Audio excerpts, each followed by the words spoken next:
शिव के धाम में शंकर के दरवाजे पर चाहे उज्जैनी हो, विश्वनाथ की नगरी काशी हो, ओमकारेश्वर हो, सोमेश्वर हो, केदारेश्वर हो, नागेश्वर हो, त्र्यंबकेश्वर हो, परली वैद्यनाथ हो, बाबा धाम हो या कुबेरेश्वर धाम, शिव के दरवाजे पर व्यक्ति ऐसे जा ही नहीं सकता कि शिव कहां का निवासी है। या तो कैलाश पर रहता, जन्नी मिले निपट गए तो। और फिर कोई ने पूछ लिया क्यों साहब वृंदावन कितनी बार गए हो? अरे वृंदावन तो हमारे वो जीजी के लड़के के साथ चले गए थे, फिर हमारे मामा का छोरा गया उसके साथ चले गए, फिर हम दोनों भी घूमने चले गए, फिर हमारे बच्चों को भी दर्शन करा, वृंदावन तो हम खूब गए। फिर कोई तुमसे कहे कि तुम उज्जैनी, अर्थात यह शास्त्र शंकर जिसको बुला ले, शिव जिस पर करुणा कर दे और शंकर जिसको हाजिरी देकर आमंत्रित कर ले, बस वही केदारनाथ जा सकता है, वही उज्जैनी महाकाल जा सकता है, वही विश्वनाथ की नगरी काशी जा सकता है, वही कुबेरेश्वर धाम जा सकता है, और वही चाहे केदार हो, चाहे ओमकारेश्वर हो, सोमेश्वर हो, नागेश्वर हो, वो वहां तभी जाएगा जब बाबा बुलाए। शिव कहते हैं कर्जा हो भी गया तो चिंता नहीं करता, शमी का पत्ता शहद में डुबो, श्रावण के महीने की 10वीं तिथि, कौन सी? श्रावण के महीने की 10वीं तिथि, एकादशी के एक दिन पहले श्रावण महीने की 10वीं तिथि को शमी के पत्ते को चाहे 21 हो, 11 हो, 51 हो, उसको शहद में डुबोकर शंकर भगवान के शिवलिंग पर उसको श्रृंगार करो। केवल चढ़ाना नहीं है, जब शहद में डूब जाएगा तो वो चिपक जाएगा। शिव का श्रृंगार करो। क्या होगा इससे? तो लिंग पुराण कहती है, नर्मदा पुराण कहती है, शंकर का जब हम शमी के पत्ते को शहद में डुबोकर श्रृंगार करते हैं, शंकर कहते हैं इसने मेरा श्रावण महीने में श्रृंगार करा है, तो क्यों ना मैं भी इसका धन का श्रृंगार कर इसको कर्ज से मुक्त कर दूं, तब कर्जा चुका, तब कर्जे से मुक्ति हो। यह केवल श्रावण के महीने में किया जाता है, इसके सिवा कहीं कोई महीने में नहीं कर सकते। और नहीं तो बाद में कहोगे कि हमको हर महीने, तो उस महीने में कर, केवल श्रावण की 10वीं, चाहे उजाले की कर लो चाहे अंधेरी की कर लो, एक ही बार करना है।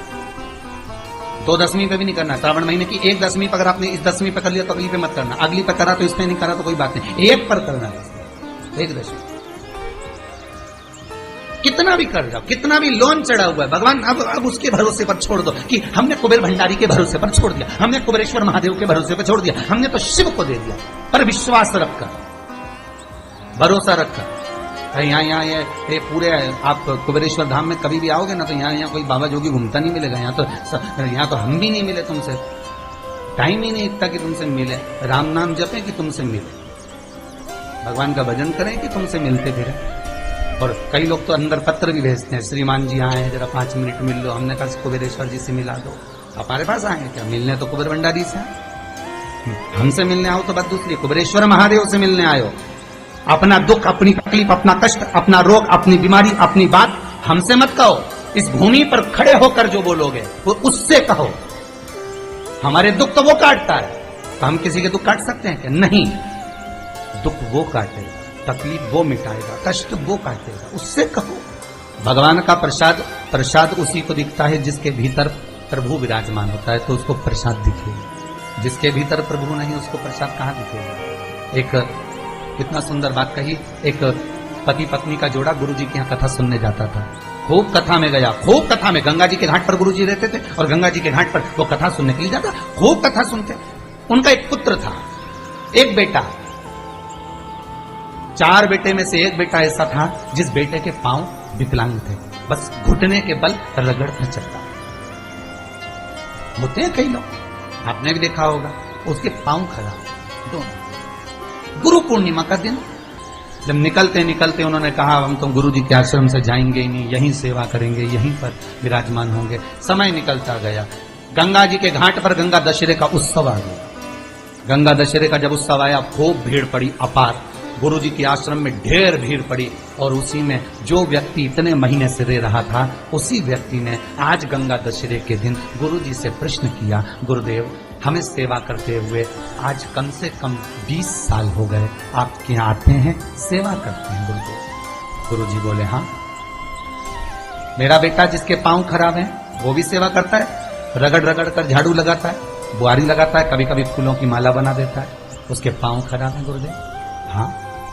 गुरुजी एक प्रश्न करना है। गुरुजी बोले बोलो क्या प्रश्न करना है? प्रश्न केवल इतना सा है गुरुदेव कि जब हम इतनी सेवा करते हैं, इतनी आराधना करते हैं, इतनी आपकी चाकरी करते हैं, भगवान की भक्ति में 20 साल से लगातार जुड़े हुए हैं, हम मंदिर जाते हैं, कई बार आपके सामने भी प्रश्न आता होगा, मैं मंदिर जाती हूँ, अगरबत्ती लगाती हूँ, धूप बत्ती लगाती हूँ, दिया लगाती हूँ, पानी चढ़ाती हूँ, जल चढ़ाती हूँ, पंचामृत स्नान कराती हूँ, शंकर जी को बेलपत्र चढ़ाती हूँ, शंकर जी का अनुमोदन करती हूँ, भगवान ठाकुर जी की सेवा करती हूँ, घर में पूजन पाठ कोई नहीं करता, मैं जितनी करती हूँ, उसके बाद भी दुख क्यों?